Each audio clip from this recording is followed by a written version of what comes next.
நடைபெறவிருக்கும் பாராளுமன்ற பொதுத் தேர்தலில் போட்டியிடும் இலங்கை தமிழரசுக் கட்சியின் வேட்பாளர்கள் தொடர்பாக மன்னார் தேர்தல் தொகுதியில் திடீர் திருப்பம் ஏற்பட்டுள்ளது.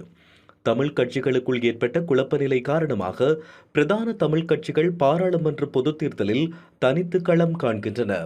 அதன் அடிப்படையில் இலங்கை தமிழரசுக் கட்சியின் சார்பாக வன்னி மாவட்டத்தின் வேட்பாளர்கள் தெரிவில் தாமதம் ஏற்பட்டு வந்த நிலையில் மன்னார் தேர்தல் தொகுதியை மையமாக கொண்டு முன்னாள் பாராளுமன்ற உறுப்பினர் சார்ல்ஸ் நிர்மலநாதன், முன்னாள் வடக்கு மாகாண பிரதம செயலாளர் திரு பத்திநாதன், மன்னார் மாவட்டத்தைச் சேர்ந்த இளம் சட்டத்திரணி செல்வராஜா டினேசன் ஆகியோர் வன்னி தேர்தல் தொகுதியில் போட்டியிடுவதற்காக மன்னார் மாவட்டத்தில் இருந்து தெரிவு செய்யப்பட்டுள்ளதாக அறிய முடிகின்றது.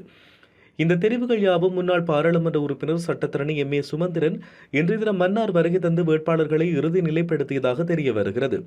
எம் ஏ சுமந்திரன் மன்னார் கட்சி அலுவலகம் வருகை தந்து கட்சியின் முக்கிய உறுப்பினர்களுடன் 2 மணி நேரம் கலந்துரையாடல் இடம்பெற்றதோடு தேர்தலுக்கான செலவுகள் பற்றியும் பேசப்பட்டது. இதன்போது முன்னாள் பாராளுமன்ற உறுப்பினர் சார்ல்ஸ் நிர்மலநாதன் அவர்கள் எதிர்வரும் பாராளுமன்ற பொதுத் தேர்தலில் போட்டியிட சம்மதித்துள்ளார். அதன் அடிப்படையில் மன்னார் மாவட்டத்தில் இருந்து முன்னாள் பாராளுமன்ற உறுப்பினர் சார்ல்ஸ் நிர்மலநாதன் உட்பட முன்னாள் வடமாகாண பிரதம செயலாளர் அந்தோணி பிள்ளை பத்திநாதன், மன்னாரின் இளம் சட்டத்திறனியான செல்வராசா டினேசன் ஆகிய மூவருமே இவ்வாறு வேட்பாளர்களாக போட்டியிடுகிறார்கள் என்று தெரிய வந்துள்ளது.